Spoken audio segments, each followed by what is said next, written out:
పోవట్లేదు అధ్యక్ష. ఎన్ని కారణాలున్నా కూడా, ఎన్ని ఇబ్బందులున్నా కూడా, ఎన్ని అవస్థలున్నా కూడా ప్రతి పేదవాడి ముఖంలో చిరునవ్వును చూడాలనే ఈ ప్రభుత్వం అడుగులు ముందుకు వేసింది అని చెప్పి చెప్పడానికి గర్వపడతాను. ఇచ్చిన ప్రతి మాట అధ్యక్ష నిలబెట్టుకుంటూ ఏకంగా 99% హామీలను మేనిఫెస్టోలో చెప్పినటువన్నీ కూడా అమలు చేసి ప్రతి మేనిఫెస్టోను కూడా ప్రతి ఇంటికి తీసుకొని పోయి దాన్ని చూపిస్తూ ఈరోజు ఆశీస్సులు అందుకుంటా ఉన్న ప్రభుత్వం మనది మాత్రమే అని చెప్పడానికి కూడా గర్వపడతాను అధ్యక్ష. కాబట్టి అధ్యక్ష, ఇంటింటి ఆర్థిక వ్యవస్థను మనం మార్చగలిగాం. పేద కుటుంబాలకు వీలైనంత అండగా నిలబడగలిగాం. పేదలకు అందించే ప్రతి రూపాయిని కూడా అధ్యక్ష వారి తలరాతను మార్చే విధంగా, వారి భవిష్యత్తును మార్చే విధంగా, వారి పిల్లలు పేదరికం నుంచి బయటకు వచ్చే విధంగా ప్రతి రూపాయిని కూడా అధ్యక్ష బాధ్యతతో ఖర్చు పెడుతూ, బాధ్యతతో వాళ్ళకి ఇస్తూ హ్యూమన్ క్యాపిటల్ను మీద పెట్టుబడిగా పెడతా వచ్చినాం అధ్యక్ష. అధ్యక్ష మీరే ఆలోచించండి అధ్యక్ష, మీరే ఆలోచన చేయమని అడుగుతా ఉన్నాను. ఇక్కడ ఉన్న వాళ్ళందరినీ కూడా ఆలోచన చేయమని అడుగుతా ఉన్నాను. ప్రజలందరూ కూడా దీన్ని చూస్తూ ఉన్న ప్రజలందరూ కూడా ఆలోచన చేయమని కోరుతా ఉన్నాను. ఏ ప్రభుత్వం అయినా కూడా 5 సంవత్సరాలలో 5 సంవత్సరాల పాలన చేసి 5 సంవత్సరాలలో ప్రజలకు చెడు చేసిందని కానీ, మంచి చేయలేదని కానీ, మేనిఫెస్టోలో ఇచ్చిన వాగ్దానాలు అమలు చేయలేదని కానీ ప్రతిపక్షం నమ్మితే నిజంగా నమ్మితే అలాంటి పరిస్థితుల్లో అధికార పార్టీని ఎదుర్కోవడానికి ప్రతిపక్షాలన్నీ ఏకం కావాల్సిన అవసరం ఏముంది అధ్యక్ష?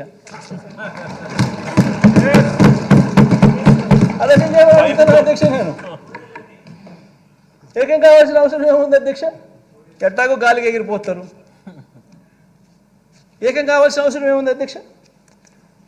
ఇంతే కదా అధ్యక్ష. జాతీయ పార్టీతో కూడా ప్రత్యక్షంగా ఒకరితోనూ, పరోక్షంగా మరొకరితోనూ, జాతీయ పార్టీలతో కూడా అధ్యక్ష అవగాహన కుదుర్చుకొని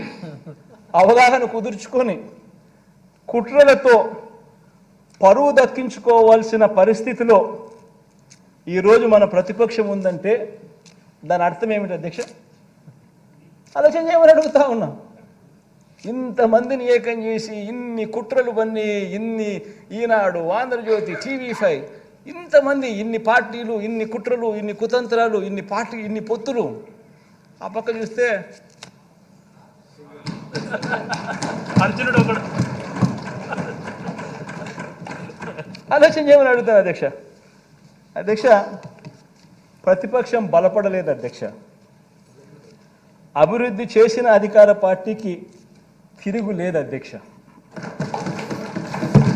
దీని అర్థం ఇదే అధ్యక్ష, దీని అర్థం ఇదే. అందుకనే ఇవన్నీ జరుగుతూ ఉన్నాయి అధ్యక్ష. ప్రజల్లో వారు లేరు కాబట్టి ప్రతిపక్షం కుట్రలను, పొత్తులను ఆశ్రయించింది అధ్యక్ష. పొత్తులతో పాటు అబద్ధాలని, మోసాలని కూడా నిజంగా ఆశ్రయించడం అన్నిటికన్నా దారుణం అధ్యక్ష. అందుకనే ఈ మధ్య కాలంలో చంద్రబాబు నాయుడు గారు కొత్త వాగ్దానాలతో కొత్త గారడీలు చేస్తూ ఉన్నాడు. అసలు ఎక్కడా లేని కొత్త వాగ్దానాలు అధ్యక్ష. ఈ వాగ్దానాల గురించి మాట్లాడే ముందు అధ్యక్ష ఒక్క విషయం, ప్రతి ఇంట్లో, ప్రతి పేద కుటుంబం, ప్రతి ఒక్క కుటుంబం కూడా ఆలోచన చేయమని చెప్పి కోరుతా ఉన్నా. దీని గురించి, ఈ వాగ్దానాల గురించి, చంద్రబాబు చేసిన వాగ్దానాల గురించి మాట్లాడే ముందు అధ్యక్ష ప్రతి విషయం కూడా ఆలోచన చేయమని అడుగుతాను. ప్రతి ఒక్కరు ఆలోచన చేయమని అడుగుతా ఉన్నాం. చంద్రబాబుకు ఎన్నేళ్ళని? చంద్రబాబు నాయుడు వయసు 75. అది వెరీ ఇంపార్టెంట్ అధ్యక్ష. చంద్రబాబు రాజకీయాల్లోకి వచ్చి ఎన్నేళ్ళు అయింది అధ్యక్ష? 45 ఏళ్ళు అధ్యక్ష. చంద్రబాబు మొదటిసారి సీఎం అయ్యి ఎన్నేళ్ళు అయింది అధ్యక్ష? దాదాపు 30 సంవత్సరాలు అధ్యక్ష. మరి ఇన్నేళ్ల తర్వాత కూడా అధ్యక్ష, ఇన్ని సంవత్సరాల తర్వాత కూడా 3 సార్లు సీఎం అయిన తర్వాత కూడా అధ్యక్ష, 3 సార్లు సీఎం అయిన తర్వాత కూడా అధ్యక్ష, ఇంకా ఇప్పటికి కూడా ఇంకా ఇది చేశా కాబట్టి నాకు ఓటేయండి అని ఆయన నోట్లో నుంచి రావడం లేదు అధ్యక్ష. ఇప్పుడు కూడా ఏమంటున్నాడు అధ్యక్ష, నాకు మరోసారి ఛాన్స్ ఇస్తే నేను అది చేస్తా ఇది చేస్తా అని చెప్తున్నాడు అధ్యక్ష. ఈ రోజుకి కూడా అధ్యక్ష, ప్రతి పేద కుటుంబం అధ్యక్ష, ప్రతి సమావేశంలో ప్రతి ఒక్కరూ కూడా ఈ విషయంగా ఆలోచన చేయాలి, ఈ విషయంగా చర్చ జరగాలి అధ్యక్ష. ఇన్నేళ్ల తర్వాత కూడా చంద్రబాబు గారి పేరు చెబితే ఇన్ని సంవత్సరాల తర్వాత 3 సార్లు ముఖ్యమంత్రి, 14 ఏళ్ళు ముఖ్యమంత్రిగా పరిపాలన చేశాడు. ఇంతకుముందు నేను చెప్పినట్టుగా 75 ఏళ్ళ వయసు, 45 ఏళ్ళ రాజకీయ జీవితం, 30 ఏళ్ల కిందట నేను ముఖ్యమంత్రి అయినాడు. ఇన్ని సంవత్సరాల తర్వాత ఈ రోజుకి కూడా చంద్రబాబు పేరు చెబితే గుర్తుకొచ్చే కనీసం ఒక్క స్కీమ్ అయినా ఉందా అని చెప్పి ప్రతి ఒక్కరూ ఆలోచన చేయాలి. ఆయన పేరు చెప్తే అధ్యక్ష, ఆయన పేరు చెప్తే ఈ రోజుకి కూడా గుర్తుకొచ్చే ఒక్క స్కీము లేదు. కానీ ఆయన పేరు చెబితే మాత్రం ఇవాళటికి కూడా గుర్తుకొచ్చేది,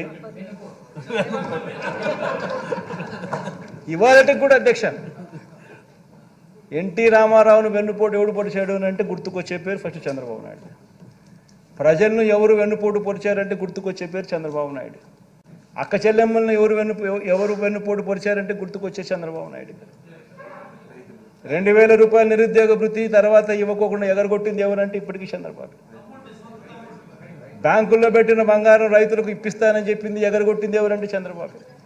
రైతులకు రుణమాఫీ అని చెప్పి ఎగరగొట్టింది ఎవరంటే ఇప్పటికీ చంద్రబాబు. గుర్తుకొచ్చేటివి అధ్యక్ష ఇవన్నీ, నేను చెప్పేటివన్నీ కూడా అధ్యక్ష. బాబు పేరు చెప్తే అధ్యక్ష గుర్తుకొచ్చే స్కీమ్ ఒకటంటే ఒకటైనా ఉందా అని అడుగుతా ఉన్నాను. ప్రతి కుటుంబంలోనూ ఈ చర్చ జరగాలి అధ్యక్ష. బాబు చంద్రబాబు అధ్యక్ష మీ సామాజిక వర్గాలకు చేసిన మేలు ఏమన్నా ఉందా అని కూడా ప్రతి సామాజిక వర్గంలో కూడా చర్చ జరగాలి అధ్యక్ష. ఎందుకంటే ప్రతి సామాజిక వర్గాన్ని మోసం చేశాడు. అసలు ఆయన మేనిఫెస్టో వచ్చింది అని అంటే అధ్యక్ష ఇంతలా బుక్ వస్తుంది. ఆ బుక్లో ఒక్కొక్క పేజీలో ఒక్కొక్క సామాజిక వర్గానికి ఇన్ని హామీలను పెడతాడు.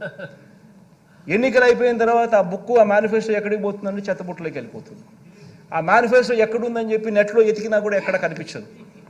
కనీసం నెట్లో కూడా దాన్ని కనపడకుండా చేసేస్తారు. ఏ సామాజిక వర్గానికి కూడా తను చేసింది ఏమిటి అని అంటే కూడా కనీసం చెప్పుకునేదానికి ఏమీ లేని అధ్వానమైన పరిస్థితిలో ఆయన పాలన సాగింది. ప్రతి ఇంట్లో ఈ చర్చ జరగాలి అధ్యక్ష. బాబు పేరు చెప్తే అధ్యక్ష ఏ గ్రామానికైనా తాను వెళ్ళి ఇన్ని సంవత్సరాలు ముఖ్యమంత్రి, ఇన్ని బ్యాక్గ్రౌండ్ అంతా చెప్పిన, 75 ఏళ్ళ వయసు అని చెప్పినాను, 30 ఏళ్ళు కిందట ముఖ్యమంత్రి అని చెప్పినాను, 3 సార్లు ముఖ్యమంత్రి అయినాడు అని చెప్పినాను, 14 ఏళ్ళు పాలన అని చెప్పినాము. ఇవన్నీ చెప్పిన తర్వాత